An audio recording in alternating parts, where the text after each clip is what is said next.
सावधान. संघ दक्ष रम अग्रेसर अग्रेसर सम्यक रम संघ संपत संघ दक्ष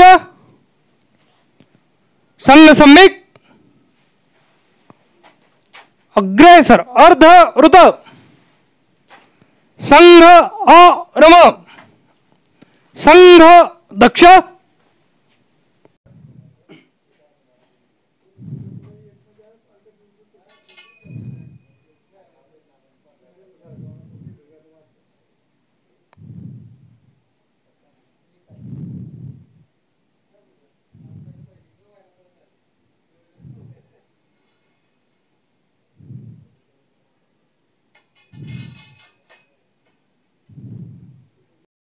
ध्वज प्रणाम 1 2 3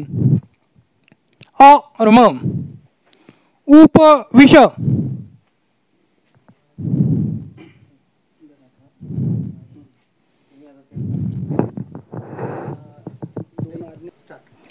परम पवित्र भगवा ध्वज आदरणीय शरदराव, आजच्या ऑनलाईन गुरुपूजन उत्सवात उपस्थित असलेले नंदुरबार जिल्ह्यातील आत्मीय स्वयंसेवक बंधू, नागरिक, माता, भगिनी सर्वांना गुरुपौर्णिमेच्या हार्दिक शुभेच्छा.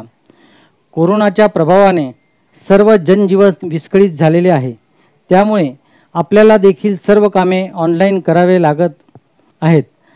हा आपल्या संघाचा तिसरा उत्सव आहे. तो देखील आपण ऑनलाईन पद्धतीने साजरा करीत आहोत.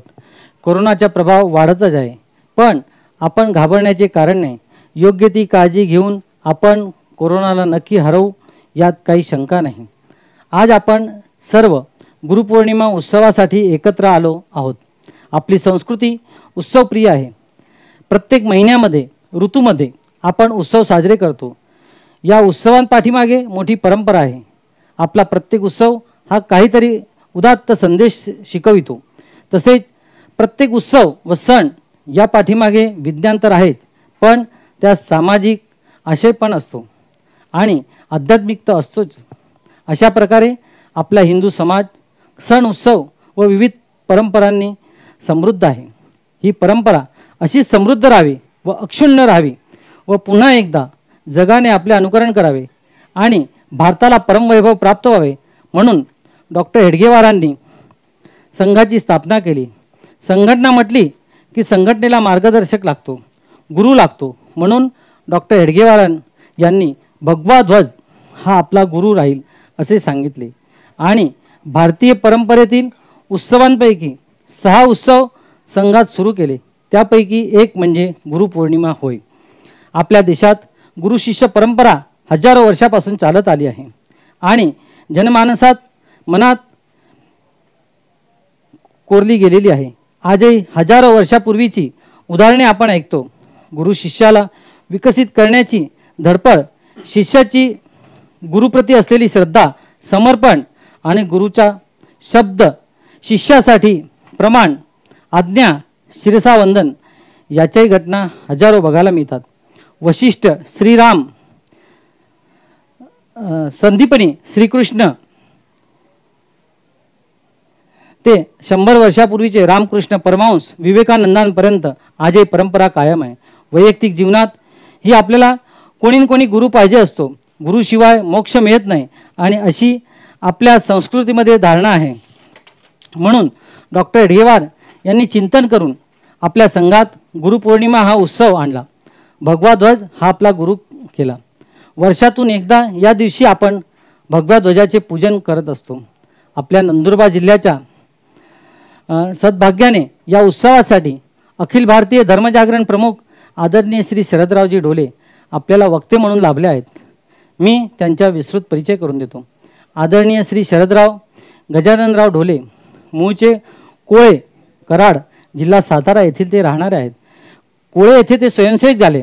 त्यांनी DME पर्यंत शिक्षण झाले व 1987 पासून पूर्णवेळ संघाचे प्रचारक म्हणून ते कार्यरत आहे. त्यांनी अनेक जबाबदाऱ्या पार पाडत धाराशिव, जळगाव जिल्हा प्रचारक, नाशिक विभाग प्रचारक, प्रांत क्षेत्र धर्मजागरण प्रमुख व सध्या ते अखिल भारतीय धर्मजागरण प्रमुख म्हणून दायित्व सांभाळत आहे. देशातील धर्मांतरणाच्या समस्येवर तसेच सुरक्षा विषयावर शरदरावांचा सखोल असा अभ्यास आहे.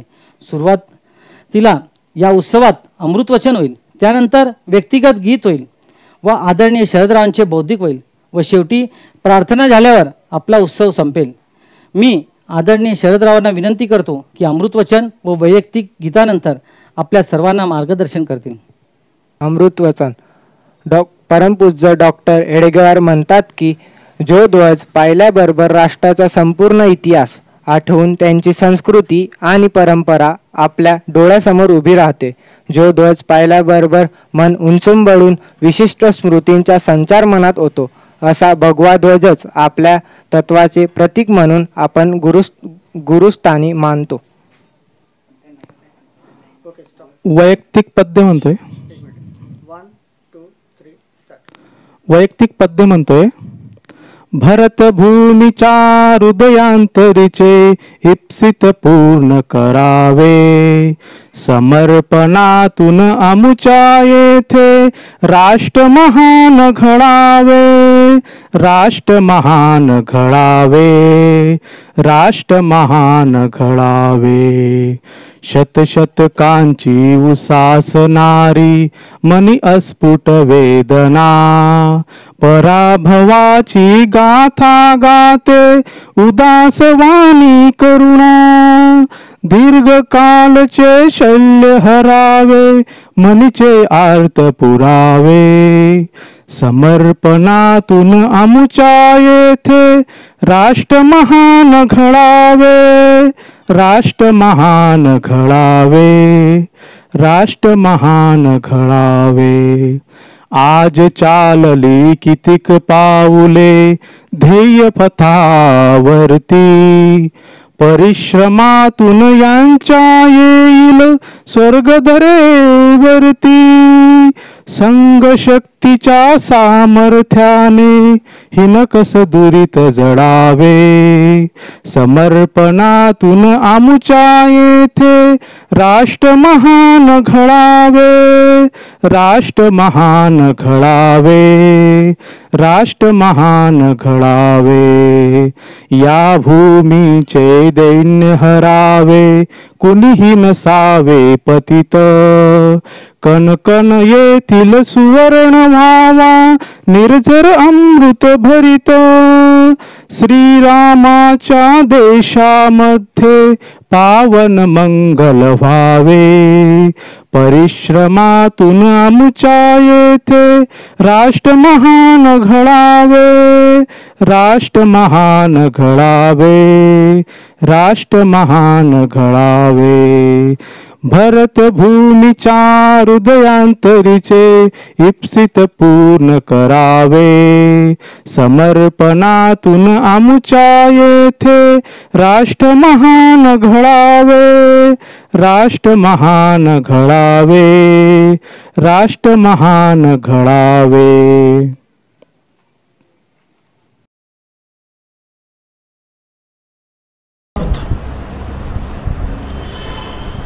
आज आपण गुरुपूजनाचा उत्सव साजरा करण्यासाठी इथे एकत्रित जमलेलो आहोत.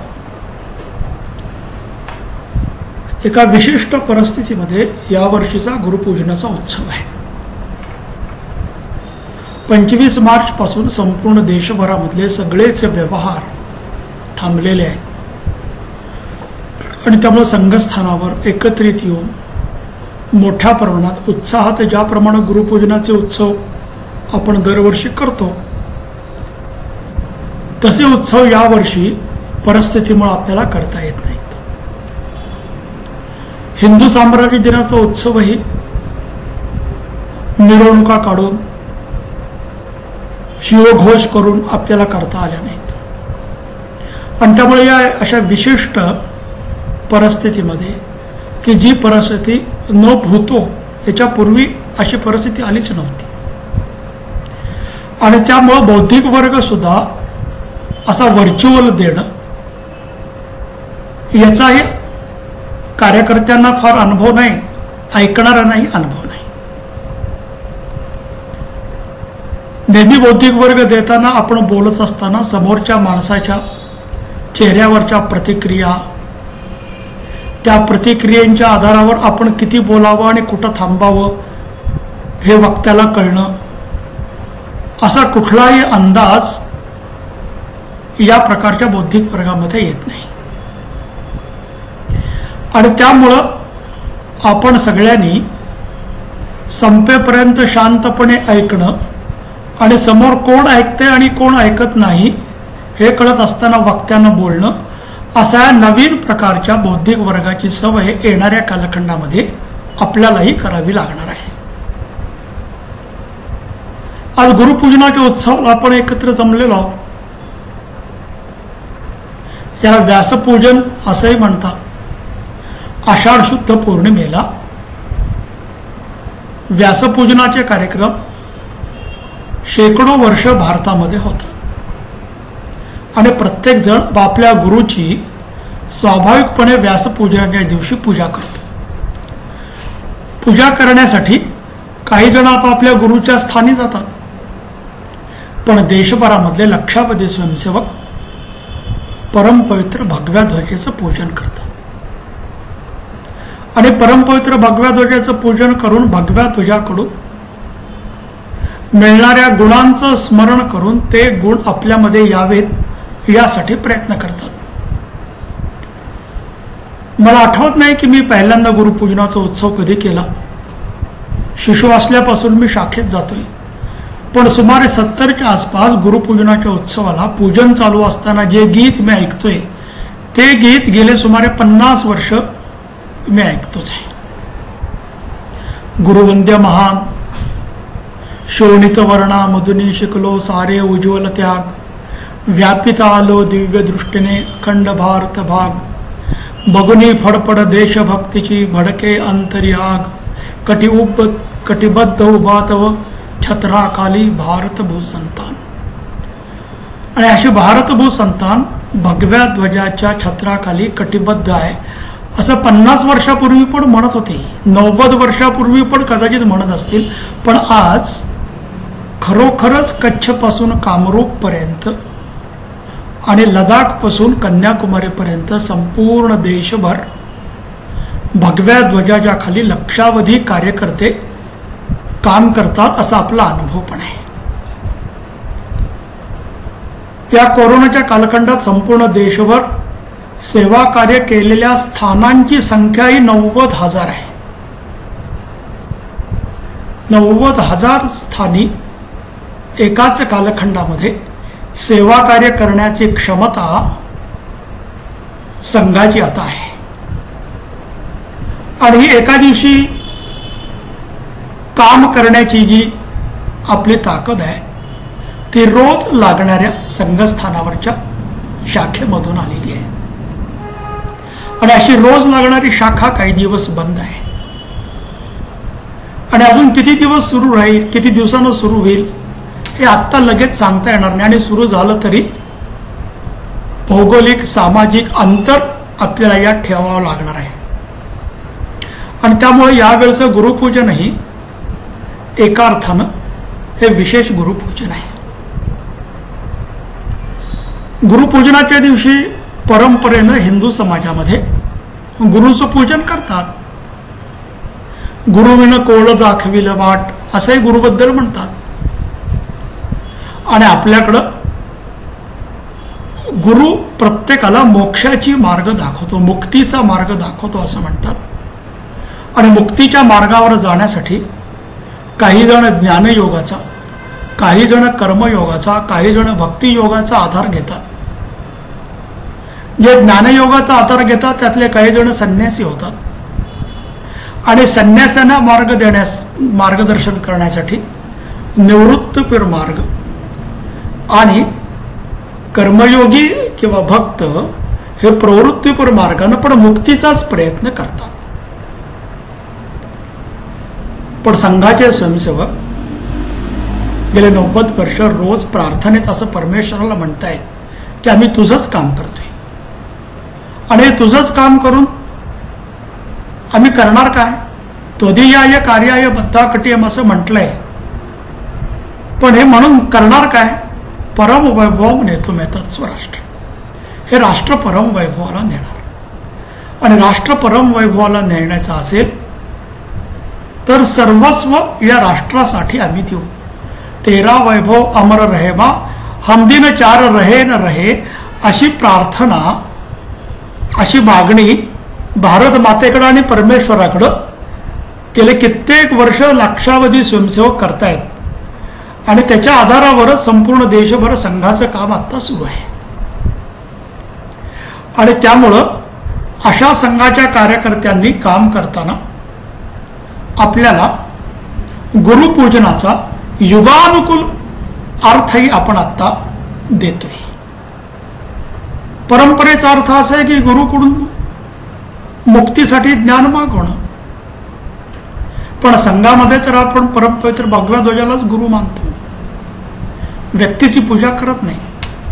खरं तर समाजामध्ये सुद्धा जी गुरुची पूजा केली जाते ती व्यक्तीची पूजा करत नाहीत.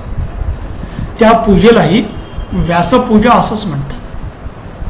आणि व्यास हे वैशंपायन व्यास ज्यांनी ब्रह्मसूत्र वेद हे सगळे लिहिले, त्या व्यासांचं स्मरण म्हणजे त्या गुरूंचं स्मरण म्हणजे व्यासपूजन आहे. आणि जे मानवी शरीरात धारण करणारी जी व्यक्ती आहे ती व्यक्ती सुद्धा त्याच व्यासांचं एका अर्थानं प्रतिनिधित्व आहे. आणि त्यामुळं आपल्याकडं व्यासपूजनाच्या वेळी सुद्धा व्यासोच्छिष्ट जगत सर्व, व्यासाने उच्छिष्ट केलेलं असं जगातलं सर्व काही आहे असं म्हटलं जातं. आणि त्यामुळं व्यक्तीचं पूजन करणं म्हणजे व्यासांचंच पूजन करणं असं आहे. पण कितीही व्यक्ती चांगला असला तरी थोडी शक्यता आहे व्यक्तीच्या स्खलनाची. आणि त्यामुळं संघानं परमपवित्र भगव्या ध्वजाला गुरु मानलं. आणि गुरु मानून भगव्या ध्वजामध्ये दिसणारे जे गुण आहेत ते गुण आपल्या अंगी यावेत असेच लक्षावधी स्वयंसेवक संपूर्ण देशभर प्रार्थना करत असतात. आणि या गुणांच्या आधारावर शील चारित्र्य स्वयंसेवकांच्या मध्ये निर्माण व्हावं म्हणून स्वयंसेवक प्रयत्न करत आहेत. आणि याच्या आधारावर संघानं आपलं एक स्वयंसेवी संघटन उभं केलं. त्या स्वयंसेवी संघटनेचं ब्रिटिश काळामध्ये ब्रिटिशांनी केलेलं वर्णन असं आहे की जे आजच्या पुरातत्व खात्यामध्ये आपल्याला वाचायला मिळतं, आर्काइव्हमध्ये वाचायला मिळतं. डॉक्टर हेडगेवारांनी असं एक स्वयंसेवी संघटन सुरू केलं की जे स्वयंसेवी संघटन self sustained and auto financing म्हणजे ते स्वयंपूर्ण आहे आणि त्याचे सगळे आर्थिक खर्चही ते स्वयंच उभं करतं.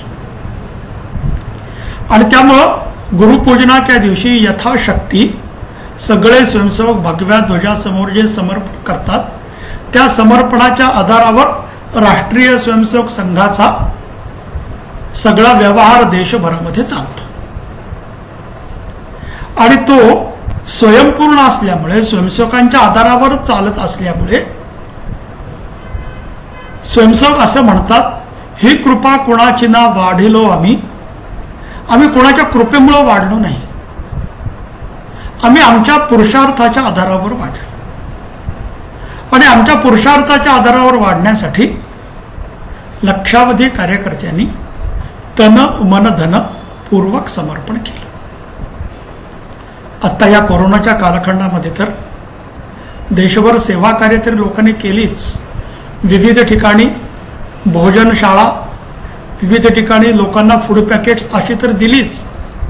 पण महाराष्ट्रामध्ये कोरोनाचा कहर जास्त सुरू झाल्यानंतर पुण्यामध्ये काय, मुंबईमध्ये काय, या ठिकाणी प्रत्यक्ष स्वयंसेवक जिथं कोरोनाग्रस्त लोक होते अशा ठिकाणी जाऊन त्यांचं थर्मल स्क्रीनिंग करण्याचं कामही स्वयंसेवकांनी केलं. नाशिक शहरामध्ये तर मोठ्या प्रमाणात ज्यावेळी कोरोनाच्या लोकांचा मृत्यू व्हायला लागला त्यावेळी त्या शवांचं दहन करण्यासाठी कोण नाही आहे म्हटल्यानंतर स्वयंसेवकांनी शवांचं दहन करण्याचं उत्तरदायित्व सुद्धा घेतलं. सुरत मधल्या हजारो कार्यकर्त्यांना कसल्याही प्रकारची तोशीस न लागता पूर्ण उत्तर प्रदेशमध्ये पोहोचवण्याचं काम त्या त्या ठिकाणच्या संघाच्या स्वयंसेवकांनी केलं. हे सगळं करण्याचं कारण काय? तर समाजाबद्दलचा आत्मीयतेचा भाव. आणि समाजाबद्दलचा आत्मीयतेचा भाव येतो केव्हा? समाजाबद्दल ज्यावेळी असं मनामध्ये भाव येतो की समाजाच्या अस्तित्वामुळे माझं अस्तित्व टिकून आहे, त्यावेळी समाजासाठी तनमन धनपूर्वक सर्वस्व समर्पण करण्याची प्रेरणा मिळते. लोकेशना, वित्तेषणा आणि पुत्रेषणा या 3 ईषणांच्या आधारावर सामान्य माणूस कार्यप्रवृत्त होतो असं आपलं अधिकारी व्यक्ती सांगतात. पण संघामध्ये काम करणाऱ्या कार्यकर्त्याला तो काम करतोय म्हणून प्रसिद्धीही मिळत नाही. संघामध्ये काम करतो म्हणून त्याला आर्थिक लाभ पण मिळत नाही. आणि संघामध्ये काम करतो म्हणून माझ्या पुत्रालाही पुढे लाभ होईल असं जर म्हणायला लागला तर कार्यवाचा पुत्र जास्तीत जास्त कार्यवाच होईल. आणि तो कार्यवा झाल्यानंतर त्यालाही तसंच सोसावं लागेल पिढ्यानपिढ्या. आणि असं पिढ्यानपिढ्या संघाचं काम करणारे, 4 पिढ्या 5 पिढ्या संघाचं सलग काम करणारे देशभरामध्ये लक्षावधी परिवार आता उभे आहेत. आणि लक्षावधी परिवारांच्या आधारावर जसं रामायणात असं म्हणायचे, रघुकुल रीती सदा चली आई, प्राण जाये पर वचन न जाये, तसं आता हेडगेवार कुल रीती देशभरामध्ये प्रस्थापित झाली. डॉक्टर हेडगेवारांनी स्वयंसेवक या शब्दाला अर्थ देण्याचा प्रयत्न केला. आणि त्यामुळे मी स्वयंसेवक आहे असं म्हटल्याबरोबर एका विशिष्ट प्रकारची जीवनशैली, सत्य बोलणारा, समाजासाठी झिजणारा, प्रसिद्धी पराणमुख असा माणूस लोकांच्या समोर उभा राहतो. आणि तो तसा उभा राहतो याचं कारण तसं प्रत्यक्ष जगणारे लक्षावधी कार्यकर्ते प्रत्यक्षात समाजात आत्ता दिसतात. आणि असं उदाहरण समाजात तयार करणं याला म्हणायचं तनसमर्पण, मनसमर्पण, अवळ आपणा जीवन समर्पण. अशा छोट्या छोट्या गोष्टीमधूनच समर्पणाचा भाव कार्यकर्त्यांच्या मनामध्ये निर्माण होतो. देशभरामध्ये असे कित्येक स्वयंसेवक आहेत की जर ते अंथरुणावर आजारी नसतील तर त्यांचे आयुष्यभर प्रार्थना चुकलेली नाही. एक स्वयंसेवक मला भेटले होते आणि मी त्यांना विचारलं, तुमची किती दिवस शाखा चुकली? ते असं म्हटले की माझ्या आयुष्यात एक दिवसही सूर्य उगवायचा राहिलेला नाही. जर सूर्य उगवत असेल तर शाखा चुकणार नाही. आणि हे त्यांनी ज्यावेळी उत्तर दिलं त्यावेळी त्यांचं वय वर्ष 80 होतं. त्यामुळे कळायला लागल्यापासून शाखाच चुकली नाही. आणि त्यांनी आणखीन एक वाक्य सांगितलं की मी शाखेत गेल्यानंतर ध्वजाशिवाय अन्य कुणाला प्रणाम केला नाही. म्हणजे सुमारे 60-70 वर्ष शाखा लागण्यापूर्वी शाखेत गेले आणि शाखा सटल्यानंतरच शाखेतून परत गेले. शाखेत गेल्यानंतर ध्वजाशिवाय अन्य कुणाला आयुष्यभर प्रणाम केला नाही. वेळेचं किती नियोजन करावं लागलं असेल, कामाचं किती नियोजन करावं लागलं असेल, याला म्हणायचं मनसमर्पण. शरीरानं केवळ शाखेत उपस्थित राहिला, शरीरानं कार्यक्रमात उपस्थित राहिला असं नाही, तर जसं पाहिजे तसं होऊन प्रत्यक्ष संघाचं काम करण्याचा प्रयत्न केला, याला म्हणायचं मनाचं स्मरण. तनाचं आणि धनाचं समर्पण तुलनेनं सोपं आहे. सोपं नाही पण तुलनेनं सोपं आहे. पण तन, मन आणि धन याच्यामध्ये समर्पणात सर्वात कसोटी लागती ती मनाची, कारण ते दिसत नाही. आणि त्यामुळे बाह्यकृती काय दिसली तरी मनातले उठणारे जे विकार आहेत ते विकार काय आहेत त्याच्या आधारावर समर्पणाचा परिणाम आपल्याला दिसत असतो. आणि त्यामुळे हे मानसिक समर्पण हे अत्यंत कठीण आणि अत्यंत कठोर आहे. आणि असं मानसिक समर्पणच लक्षावधी कार्यकर्त्यांनी केलं. केरळमधले कित्येक कार्यकर्ते ते केवळ संघाचं काम करायला त्यांनी सुरुवात केली म्हणूनच कम्युनिस्टांचे आणि त्यांचे संघर्ष सुरू झाले. काही कार्यकर्त्यांचा प्रत्यक्ष मृत्यू झाला तरी त्यांच्या घरातले सगळेजण अजूनही संघाचं काम करतायत. आणि त्यामुळे प्रत्यक्ष बलिदान दिलं तरी प्रत्यक्ष मी रोज संघाचं काम करणार असे एक विलक्षण संस्कार देशभरामधल्या लक्षावधी कार्यकर्त्यांच्या मनावर झालेला असल्यामुळे आज आपल्याला सगळीकडे संघाच्या अनुकूलतेचं वातावरण निर्माण झाले. 1948 नंतर 10-15 वर्ष कालखंड असा गेला की सगळीकडे संघाबद्दल प्रतिकूलतेचं वातावरण होतं. आणि त्यामुळे संघाच्या कार्यकर्त्यांनी कितीही चांगली गोष्ट सांगितली तरी संघाचा कार्यकर्ता सांगतोय म्हणून समाज ऐकायला तयार नव्हता. आज संघाचा कार्यकर्ता म्हणतोय की मला यातलं काही कळत नाहीये, कुठल्या तरी शाण्या माणसाला आपण विचारू तर लोक म्हणतात शाण्या माणसाला नंतर भेटू पण तुमचं मत काय आहे ते आधी सांगा. याचं वर्णन करताना एका कार्यकर्त्याने असं केलं की सुमारे 50 ते 60 म्हणजे 1950 ते 60 या कालखंडामध्ये आमच्या हातात सोनं होतं तरी सुद्धा लोक असं म्हणायचे ते तुमच्या हातात आहे म्हणून ती माती आहे. आणि आज आम्ही आमच्या हातात माती घेऊन सांगतोय की हे आमच्या हातात माती आहे तरी लोक असं म्हणतात की तुमच्या हातात आहे म्हणून ते सोनं आहे. इतका अनुकूलतेचा कालखंड आलाय. आणि या अनुकूलतेचा कालखंड आलाय हा एका अर्थानं आपल्या सगळ्या परीक्षेचा कालखंड आहे. त्यावेळी प्रतिकूलता होती, विरोध होता, काम करायचं नाही असंच समाज म्हणत होता आणि तरी कार्यकर्ते काम करत होते. त्यावेळी या प्रतिकूलतेतच काम करायचं आहे हे त्यांना माहिती होतं. आज अनुकूलतेचा कालखंड आहे आणि त्यामुळे प्रत्यक्ष संघाचं काम करण्यासाठी जी प्रेरणा आहे ती प्रत्येक वेळी शुद्ध सात्विक प्रेम आपणे कार्य का आधार आहे हीच एका अर्थानं संघाचं काम करण्याची प्रेरणा आज आपल्याला नवीन कार्यकर्त्याला नवीन स्वयंसेवकाला मिळेल असं नाही. तो संघात आला, रुजला, प्रत्यक्ष व्यवहार दिसला, कार्यकर्त्यांना जवळून पाहायला लागला की त्याला हे कळतं की इथं कुठलाही स्वार्थाचं पोषण होणार नाही. इथं प्रत्येक गोष्ट या आणि द्या देण्यासाठीच आपल्याला यावं लागेल हे तो जवळ आल्यानंतर कळतो. पण आज संघाचं संपूर्ण देशभरामध्ये लक्षावधी कार्यकर्त्यांनी स्वतःला गाडून घेतल्यामुळे असं एक मोठं रूप उभं राहिलेलं आहे की संघात गेल्यामुळे सुद्धा मला काहीतरी फायदा होऊ शकतो असं वाटतं.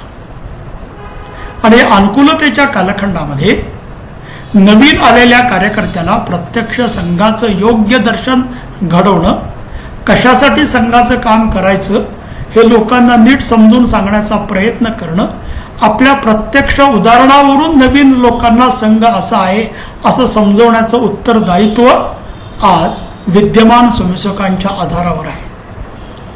आणि या अनुकूलतेच्या कालखंडामध्ये आपलं शील बिघडणार नाही हे बघण्याचं एका अर्थानं मोठं उत्तरदायित्व आपल्याकडे आहे. आणि हे जर उत्तरदायित्व पूर्ण पार पाडायचं असेल तर मानसिक समर्पणाची अत्यंत आवश्यकता आहे. या अनुकूलतेच्या कालखंडाबद्दल माननीय शेषाद्रीजींनी सांगितलेली एक मला कथा आठवते. एक गुरु शिष्य चालत चालत निघाले होते. ऊन लागू नये म्हणून पहाटेच निघाले होते. पहाटे 5-5:30 चालायला सुरुवात केल्यानंतर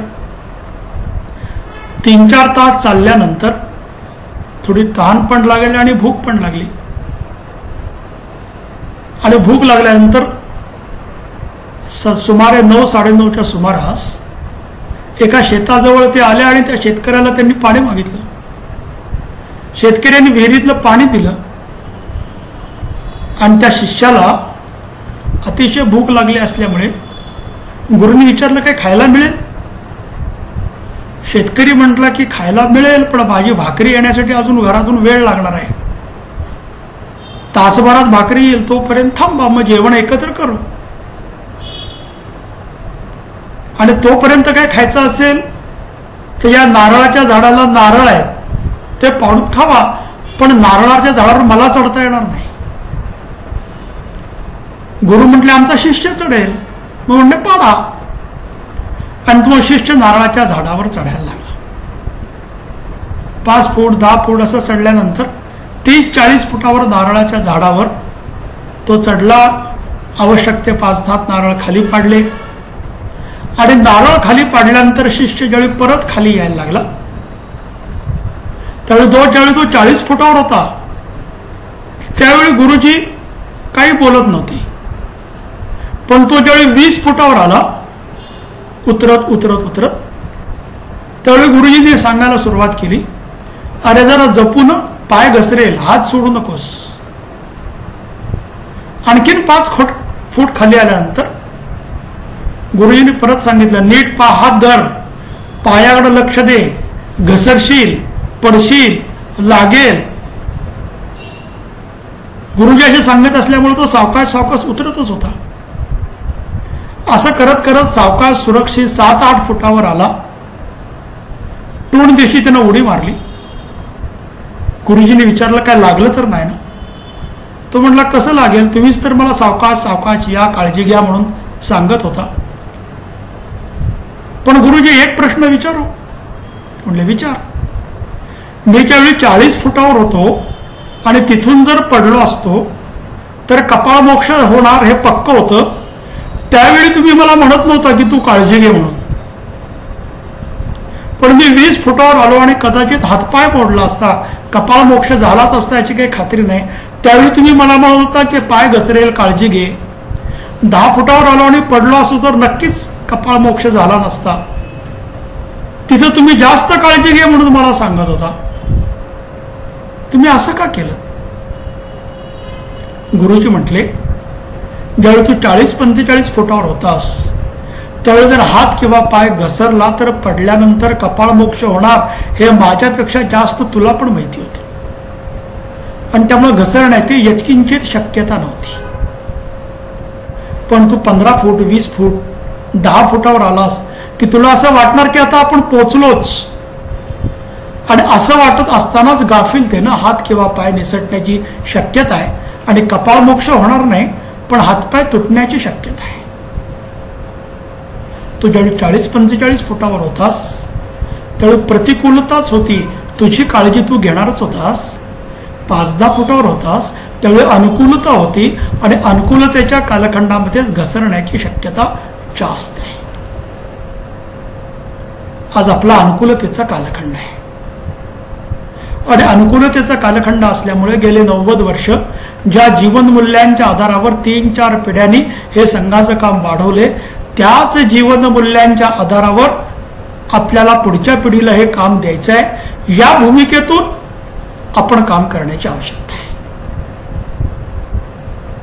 आणि ही मूल्य जर टिकली, अनुकूलतेच्या कालखंडात आम्ही आमचा हात पाय घसरून दिला नाही तर जगभरामधली कुठलीही ताकद हे परमवैभवाला राष्ट्र नेण्यासाठी आता रोखू शकणार नाही.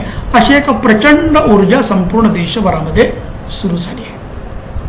त्या ऊर्जेचा प्रवाह सुरू झाला आहे आणि त्यामुळे देशभरामध्ये अनेक क्षेत्रामध्ये, मग ते चित्रपट क्षेत्र असू देत, औद्योगिक क्षेत्र असू देत, आर्थिक क्षेत्र असू देत, या सर्व ठिकाणी हिंदू चिंतनाच्या आधारावर व्यवस्था निर्माण करण्याची प्रक्रिया केवळ स्वयंसेवक बोलत नाहीत तर समाजामधले बुद्धिवंतही याच विषयावर आपल्याला काम करावं पाहिजे असं आता यायला लागलेत, असं म्हणायला लागलेत.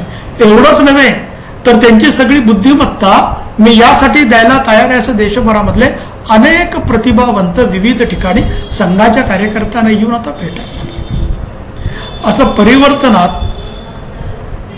परिवर्तन व्हायला लागल्यानंतर बुद्धिवंतांनीही आपल्या बाजूला यायला लागणं हे एका अर्थानं आता सुरू झालंय. एक काळ असा होता की संघाच्या कार्यकर्त्यांना जागा घ्यायची, कार्यक्रम घ्यायचा असेल तर जागा मिळवण्यासाठी प्रश्न पडायचा.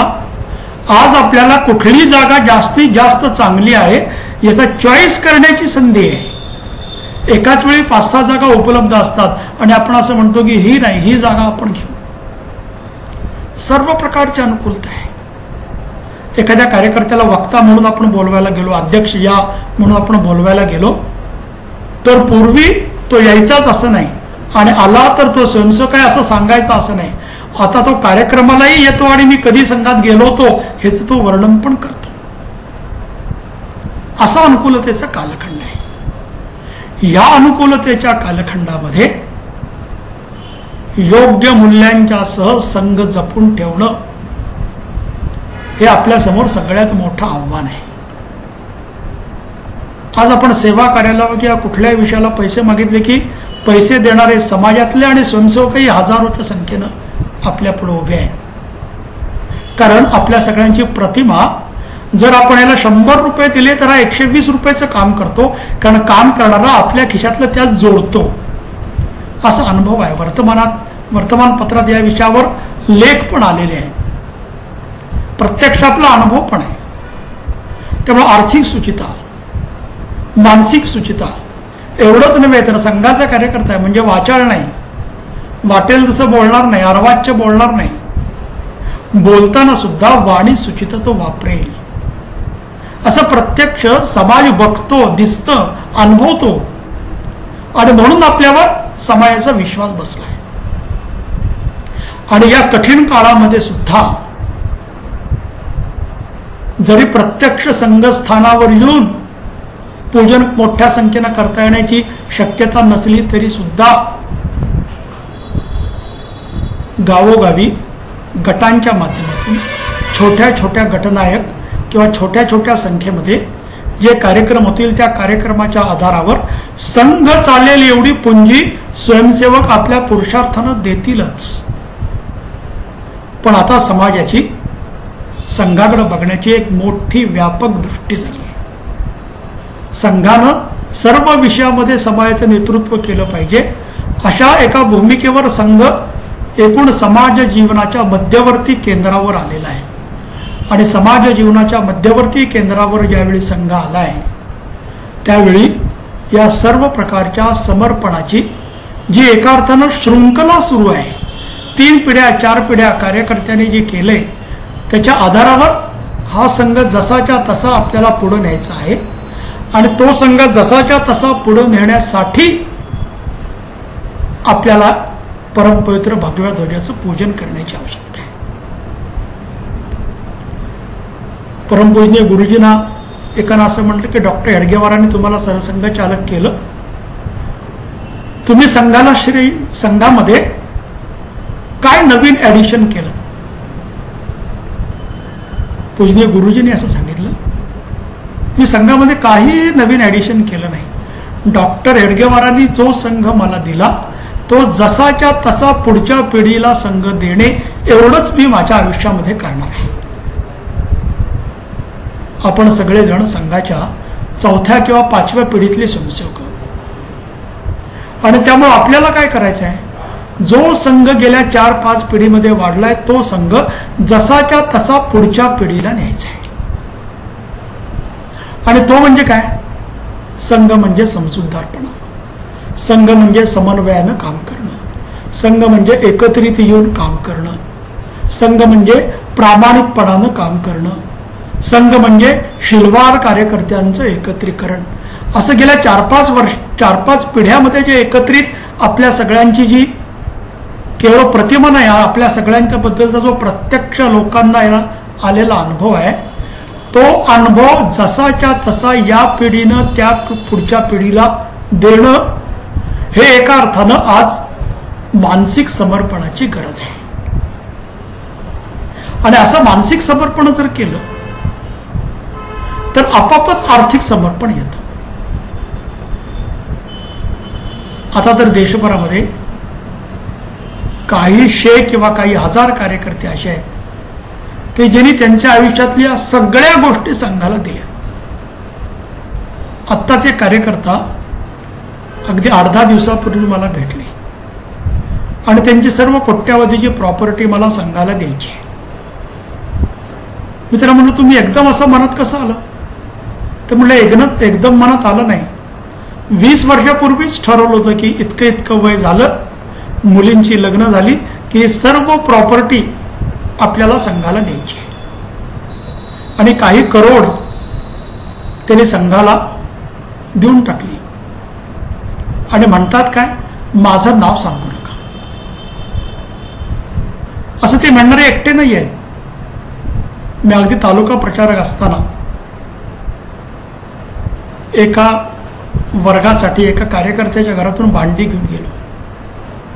कार्यकर्ते इतके कर्मठ की त्यातली काही भांडी हरवल्यानंतर जे कार्यकर्ते ती भांडी घेऊन आले होते ते परत त्यांच्या घरी जायला घाबरत होते.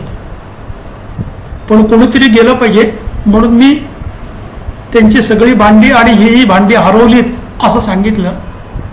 ते म्हणले काय चिंता करू नका, या घरातलं संघासाठी जाऊन जे राहील ते या घरचं, बाकी सगळं संघाचं. 42च्या आणीबाणीमध्ये मी नोकरी सोडून 42ला मी आंदोलनामध्ये आत गेलो होतो. संघबंदी आली, संघबंदी म्हणजे माझी नोकरी गेली. आणीबाणीमध्ये तुरुंगात जावं लागलं.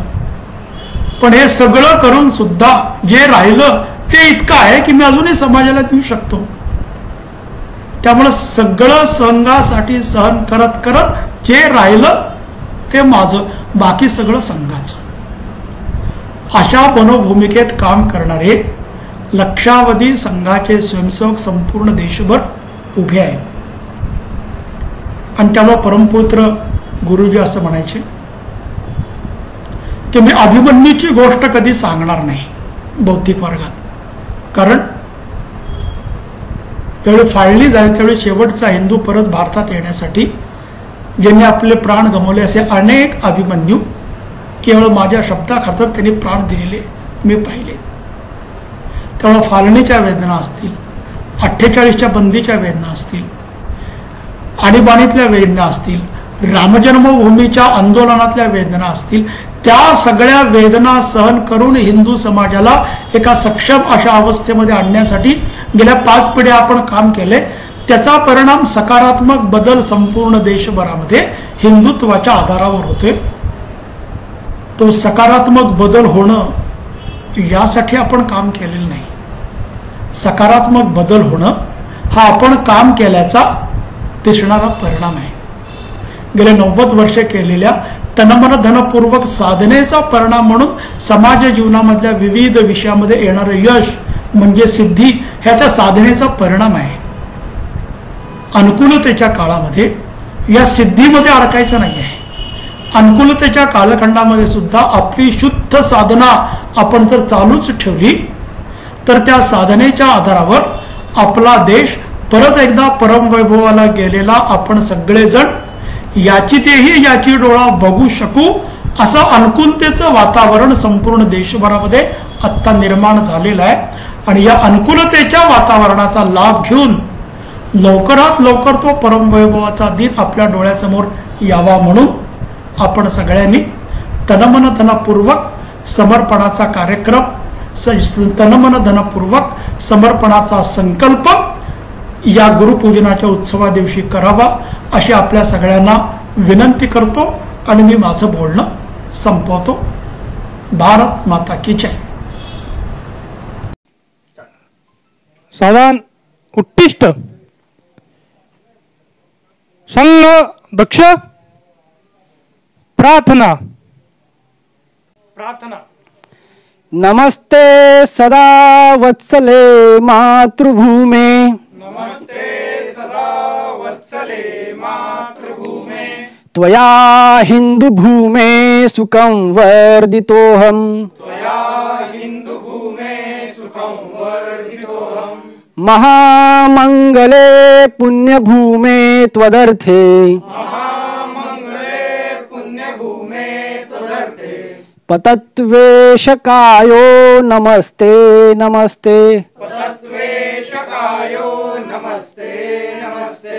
प्रभो शक्तिमन् हिंदुराष्ट्रांगभूता प्रभो शक्तिमन् हिन्दुराष्ट्राङ्गभूता हिमे सादरन् त्वां नमामो वयम् इमे सादरं त्वां नमामो वयम् त्वदीयाय कार्याय बद्धा कटीयम् त्वदीयाय कार्याय बद्धा कटीयम् शुभामाशिषं देहि तत्पूर्तये शुभामाशिषं देहि तत्पूर्ते अजय्याञ्च विश्वस्य देहींश शक्तिर् अजय्याञ्च विश्वस्य देवी च शक्तिम् सुशीलं जगद्देननं ब्रह्मवेद सुशीलं जगद्देनं ब्रह्मवेत् श्रुतं चैव यत्कण्ठकाकीर्णमार्गम् सुतं चैव यत्कण्टकाकीर्णमार्गम् स्वयं श्रीकृतज्ञ सुगं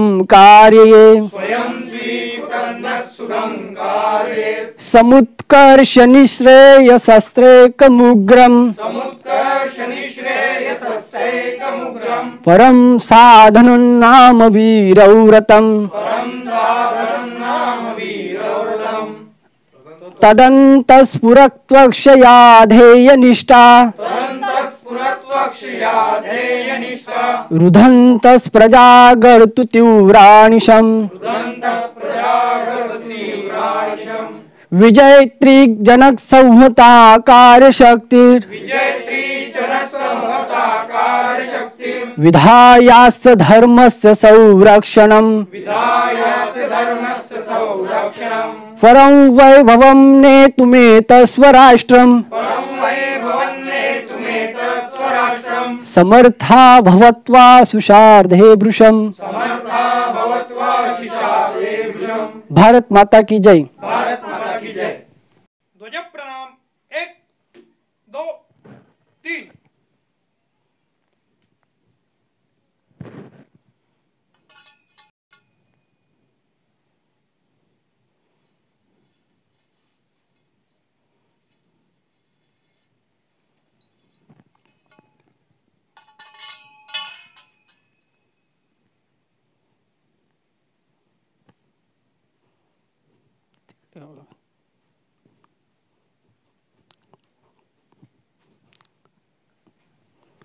संघ वी किरक